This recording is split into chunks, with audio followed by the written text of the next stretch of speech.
Alright guys, so this has been a little while in coming, and I kind of wanted to do some videos of the infotainment system, and then later I'll do some on the Android Auto as well.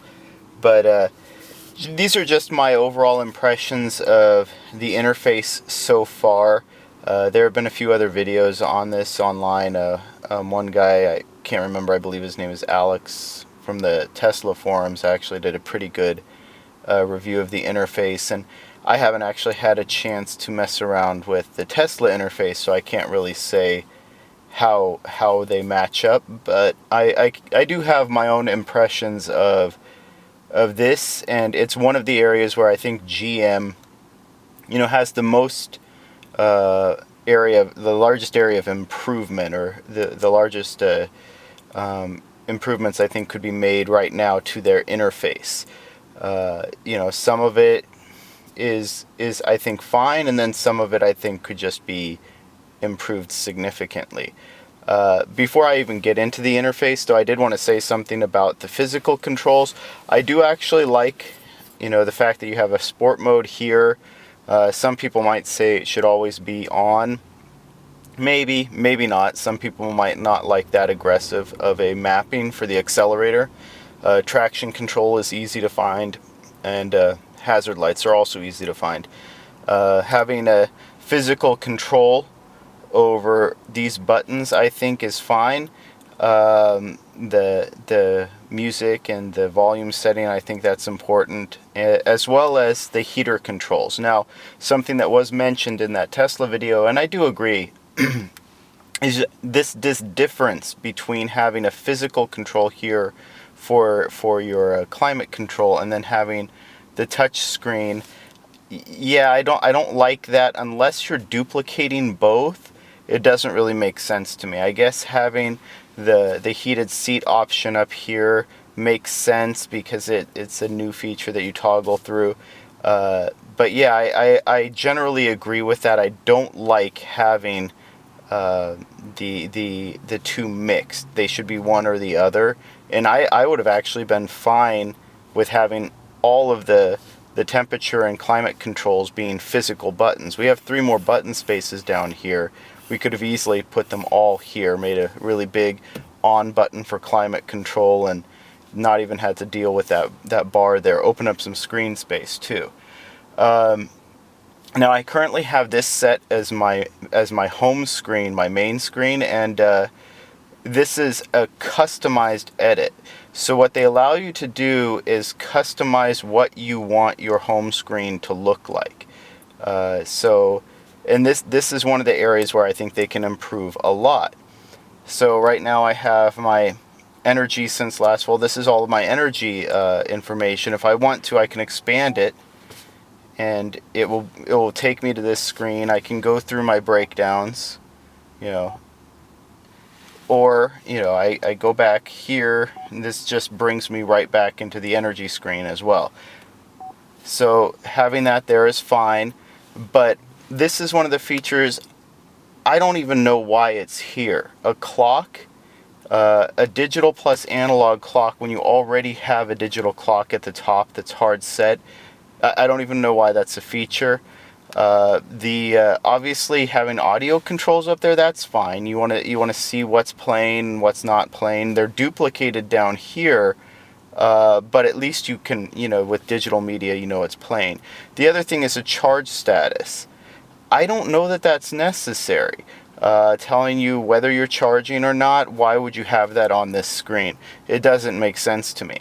And if you go into the edit, you'll look, because I'm here on the customized layout, these are your options, right? So I've already selected the audio. You can have the phone on there. I guess it would make sense to have, but I don't like it.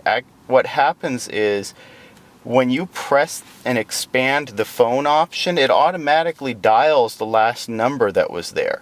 So why would you even want that? I would much rather access the phone through a different means if that's what it's going to do.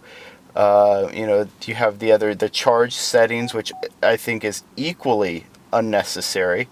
I had the energy details here. so I could put that back. And then you have the charge settings. Again, I don't know. Most of these are to me, they're not necessary for this interface. If you look at the other ones that they have available, the standard layout with the radio prominent and the clock in the phone, or the Echo layout, I don't agree with any of these layouts because half of this information is unnecessary. So I do believe that this is an area where GM can improve a lot. Give us some information on here that we would actually want, right? I've been saying for a while now that it would be nice to have some sort of a energy display that shows us how much, what's the actual rate that you're charging at, how many kilowatts, amps, voltage. That's something that could be on here. There are a number of other things that could be on this interface that I don't think need to be here. One thing that I think should be that's not, and I guess maybe they just don't know how to integrate it, is on this large screen we should have the option of projecting either Android Auto or Apple CarPlay onto these large screens. So if I go to this custom layout, I should be able to select this and put the Apple CarPlay or the Android Auto here. The reason I say that is Android Auto right now doesn't fully display anyway, and when it's just navigation, I don't necessarily want it to be full screen. I just need a small window indicating what I'm doing with my navigation. So maybe that's something GM can consider, is adding an option to project just to one panel on their main screen. So anyway, back to the home. So that's pretty much it. That's all you have there. Here you can go into all of your app settings. I'm not going to go into too much. Obviously, OnStar you can dial. The gallery, I'm not exactly sure why you would display media on that either. Audio settings, I'm not going to press the phone. I might actually have someone's personal information in there I don't want displayed. But the settings, you can do all of these things. Like there's a rear seat reminder that maybe is good if you're a parent or a dog parent and you're forgetting your pet. But these are mostly straightforward settings. Wi-Fi, Android Auto, obviously I want that on.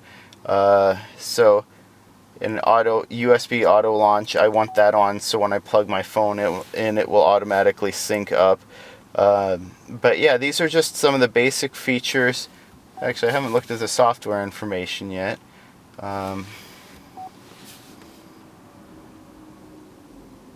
This is just all of their legal mumbo jumbo.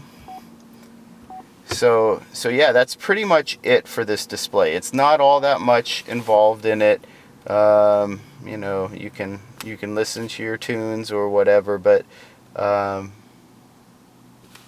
otherwise, yeah, that's where I see some major opportunities for GM, is just provide us with more options for this interface, in terms of what we can plug in here, panels. Maybe just keep the clock if you want it, but I think it's unnecessary. But otherwise, yeah, I like all of the other settings. Climate control is pretty intuitive once you get used to it. You turn it on.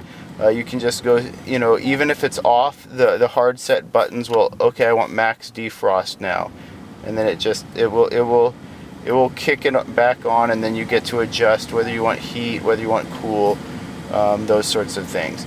But again, I do agree with that criticism that you should be able to shut this off from here, and you can't. So, and then of course, this is always accessible, the energy screen. And you can go home from here as well. So that's it. That's pretty much the interface. So if you want to ask me some specific questions about it, I can answer them, but this is pretty straightforward. Thanks.